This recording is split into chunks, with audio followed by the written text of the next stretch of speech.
Hello বন্ধুরা, আমি পলি। একটা ছোটোখাটো রান্না নিয়ে এসেছি, আলু ফুলকপির তরকারি, নিরামিষ। আলুটাকে প্রথমে ভেজে রেখেছি, ফুলকপিটাকে ভাজছি। এইভাবে ভেজে তুলে রাখবো। সোমবারে দেবো এখানে কালো জিরে, লবঙ্গ, একটা এলাচ নিয়েছি, তেজপাতা আর শুকনো লঙ্কা। আর এখানে টমেটো আর মটরশুঁটিটাকে ছাড়িয়ে রেখেছি, টমেটোটাকে কেটে রেখেছি।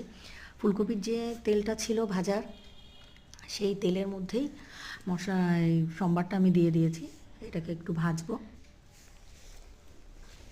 একটুখানি যখন সেন্ট ছাড়বে ওই এলাচে, তাহলে বোঝা যাবে যে ভাজা হয়ে গেছে। এবার এখানে পেস্ট করে রেখেছি আদা, জিরে, ধনিয়া আর বাদাম, চিনে বাদাম আর কি, একটুখানি দিয়ে। এবার যেরকম সবজি হবে সেরকম অনুযায়ী একটুখানি মাপ করে তোমরা জিনিসটা করবে। এর মধ্যে কাজু বাদামও দেওয়া যায়। এইবার ভেজে নিয়েছি। এবার একটুখানি ভেজে যখন তেল ছাড়ছে, তার মধ্যে টমেটো আর মটরশুঁটিটা দিয়ে দিয়েছি। টমেটো আর মটরশুঁটিটা আমরা ভালো করে মশলার সাথে ভেজে নেব।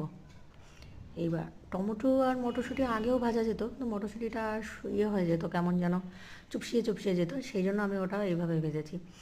এবার হলুদ দিয়ে দিয়েছি পরিমাণ মতো, আর লবণ দিয়ে দেব পরিমাণ মতো সবজি অনুযায়ী। তো এইবার এটাকে ভালো করে ভেজে নেব যতক্ষণ না এর মধ্যে থেকে তেল ছাড়ছে। এই যে তেল ছাড়ছে আস্তে আস্তে, যখন মশলা থেকে তেল ছাড়বে, তখন আমরা আলু ফুলকপিটাকে দিয়ে দেবো।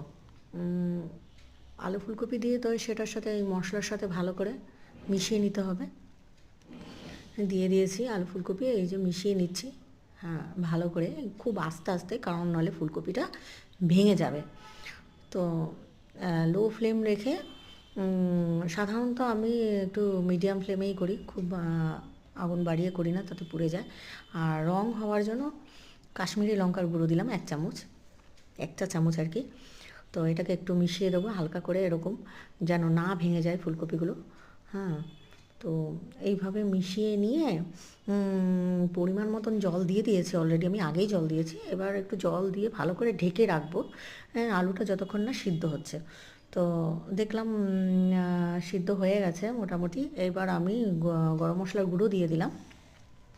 এটাকে একটু মিশিয়ে নেব, নিয়ে তারপর এই ধনিয়া পাতা দিয়ে, ব্যাস আমার তৈরি হয়ে গেছে তরকারি। ধনিয়া পাতা ছিটিয়ে পরিবেশন করার জন্য রেডি। তো সকলকে ধন্যবাদ এই ভিডিওটা দেখার জন্য।